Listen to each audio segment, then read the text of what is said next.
Thanks ever so much for having me, and thanks for coming along today.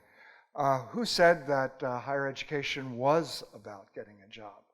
Well, actually, we've had Chris did a little warm-up act for me, but I've visited 25 or 30 schools every year for the last 10 years to talk to their guidance officers, their principals, and their head teachers. And that's what they think, and that's what they tell their students higher education is about. That's what parents and children talk about over the dinner table when children are thinking about whether to go to university, and if so, what they're going to do when they get there, and what's going to happen after they leave. This is a discourse that's entered Australian culture in the last 25 years, during the period of expansion of higher education. So higher education is about getting a job, and it's a very economic approach to the whole purpose of higher education. It's got a macro element. We need an educated workforce in a knowledge economy. It's got a micro element. If you go to university, you'll get a better job and have higher lifetime earnings than if you don't. All of those things are true, of course, but there are other ideas about the purposes of higher education. And it's been very interesting for me recently to find an old idea for our new times in the mouth of the Minister for Education, the Honorable Christopher Pyne, who gave a speech recently to Universities Australia and used it as an opportunity to talk about an old idea about higher education that had been articulated in the 1950s by the father of the Australian Liberal Party, Sir Robert Menzies. And here's what Christopher Pyne says about Menzies. Menzies understood that the university's role in developing an educated personality had benefits for the individual, who stood to gain not only from the technical skills he or she learned, but also from the formation of an inquiring mind. And Pyne interprets this idea as follows. So, if many more Australians could participate in higher education, not only would Australia have a highly skilled workforce, but we would have the makings of a more robust democracy and a civilized society. Well, those are the two ideas that are old and that might be new again. The ideas of a robust democracy and a civilized society. That's why you go to university on this story, because then you'll be able to contribute to the makings of a robust democracy and a civilized society. And how does that work? Well, there are skills that you need in order to participate in a democratic society. You need to know things so that when you talk to your neighbors, when you go to the local branch meeting of the political party that you're a member of, when you think about who to vote for, you understand the issues of the day. You need to be able to express those issues, and you need to be able to understand what other people are telling you when they express their views on those issues. You need to be able to make complex judgments in which we balance a variety of competing demands on the public purse, on our national resources. You need to be able to exercise good judgment.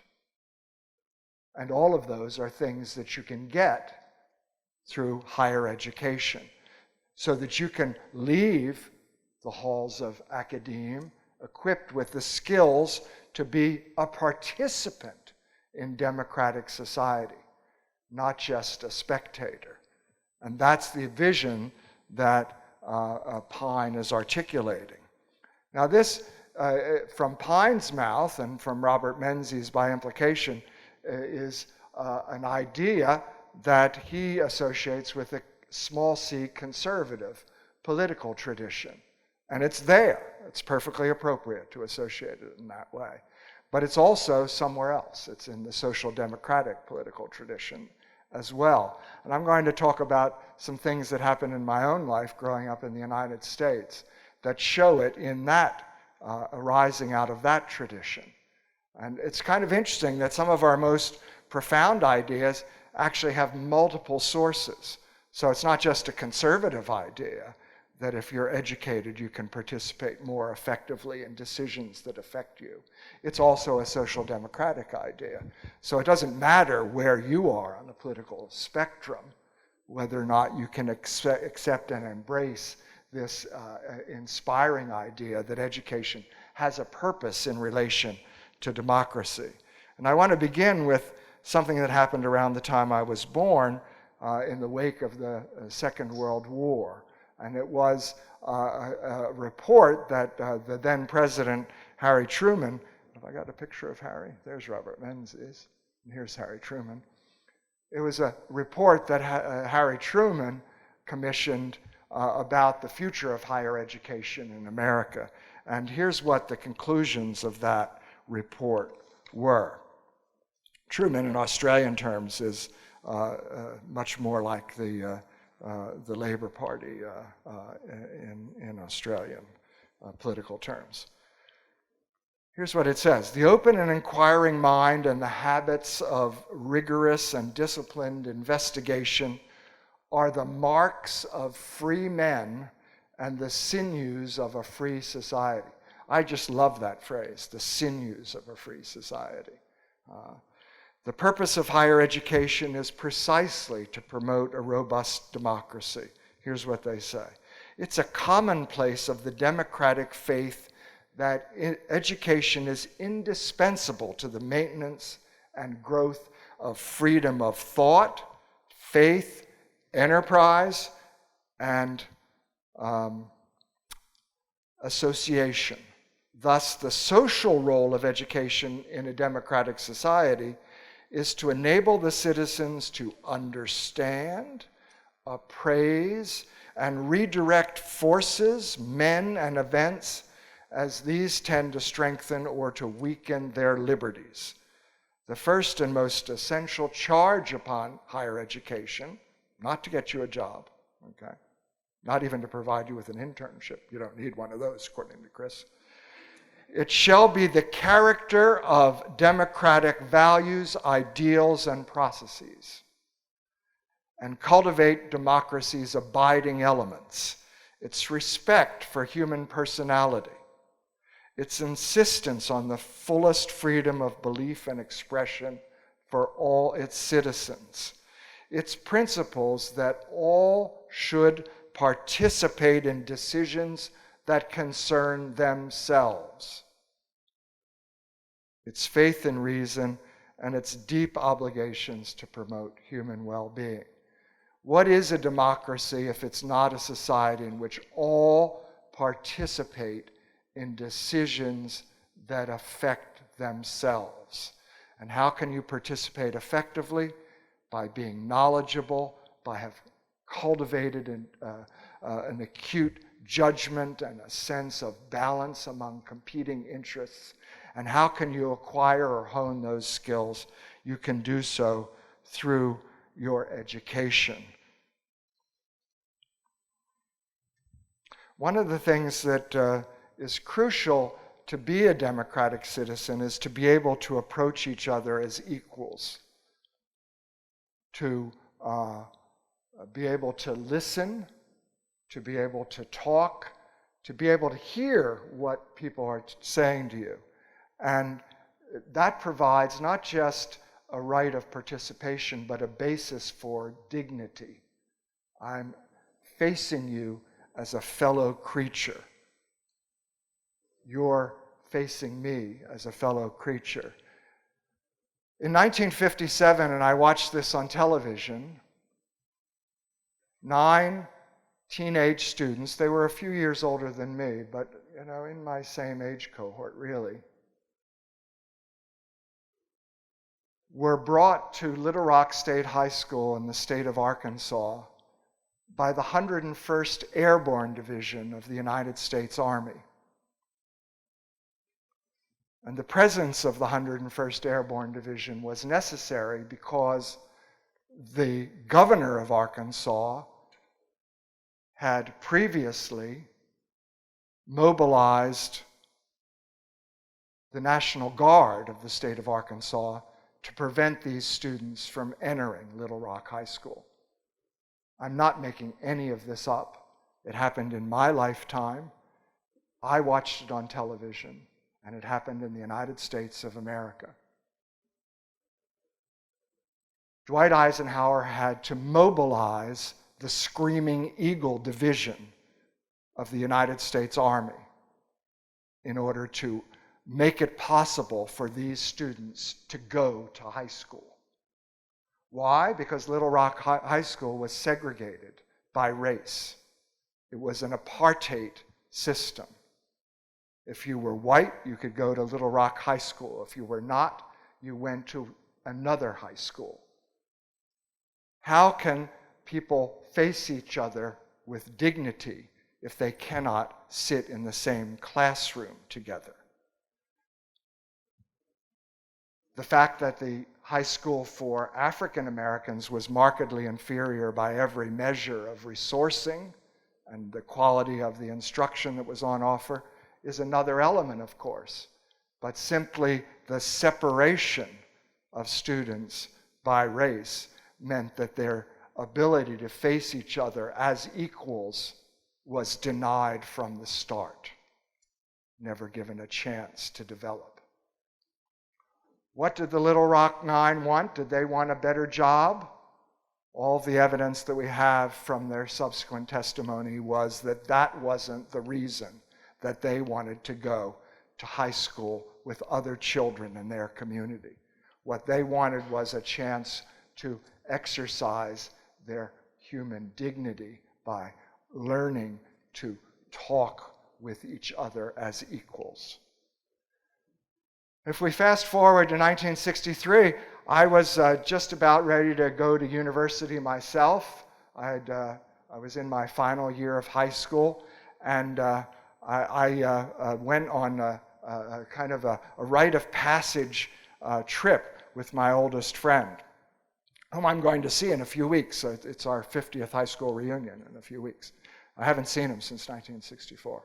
But in 1963, we went on a trip, and we visited universities that we thought we might want to attend the following year. It's a kind of a road trip that a lot of American university students used to do. I don't know whether they still do that with the internet now, but anyway, you'd get in a car, and you'd pack a bag, and you'd be away for a week, and we went to Cornell, which is where he eventually went to uni, and we went to Williams College, Dartmouth and Williams College, and Amherst College.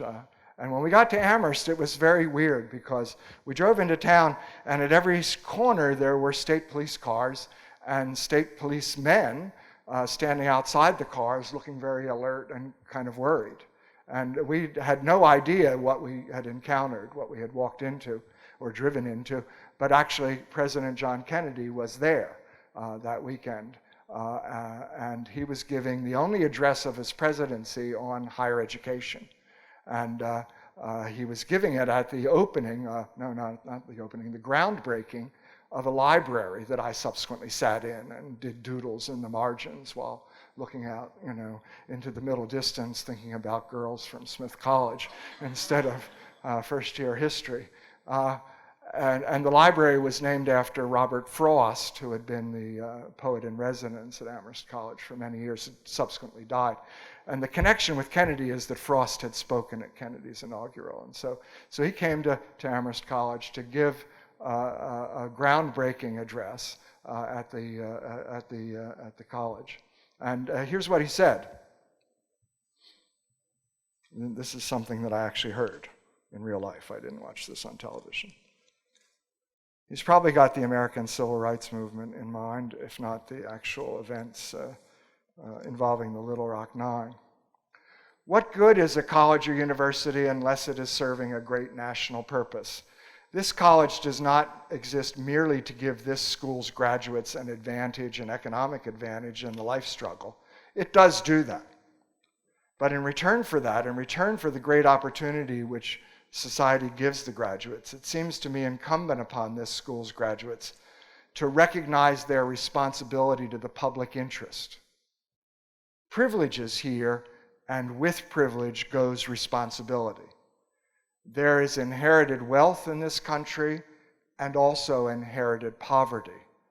And unless the graduates of this college, who are given a running start in life, unless they are willing to put back into our society those talents, the broad sympathy, the understanding, the compassion, unless they're willing to put those qualities back into the service of the great republic, then obviously the presuppositions upon which our democracy are based are bound to be fallible.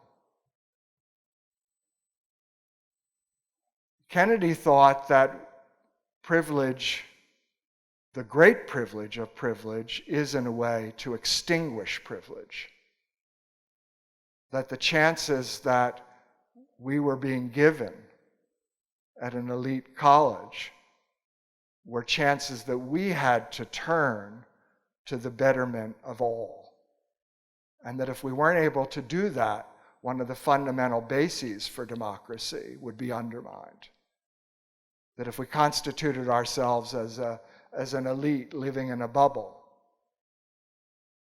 indifferent to the poverty that we saw around us, that our democracy would be undermined. And we may be witnessing that happening now in the United States.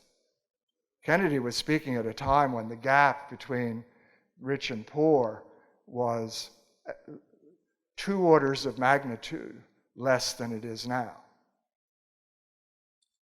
He was speaking at a time when there was still very little difference between the rich and the poor, in monetary terms anyway, compared to the differences that exist now. My final example is really a contemporary one. And it's Malala Yousafzai, in case you don't recognize her picture. And she's a young Pakistani woman. I guess she's still a girl, really. She's still only 16 years old. And a couple of years ago, she was shot and nearly killed for standing up, partly through her social networking and partly through her use of the BBC World Service, for standing up for the rights of girls to be educated in the Swat Valley in Pakistan. And she was shot for her troubles. She too recognized the importance of education in relation to human dignity. And again, this is an alternative discourse about what the purposes of education are. Are the purposes of education to increase the gross national product? Are the purposes of education to increase your lifetime earnings? No, the purposes of education lie elsewhere. And here's what she had to say. And she's speaking of her father, who was also an educational reformer in Pakistan. He said, his sisters, my aunts, did not go to school at all, just like millions of girls in my country. Education had been a great gift for him. He believed that lack of education was at the root of all Pakistan's problems. Ignorance allowed politicians to fool people and bad administrators to be re-elected.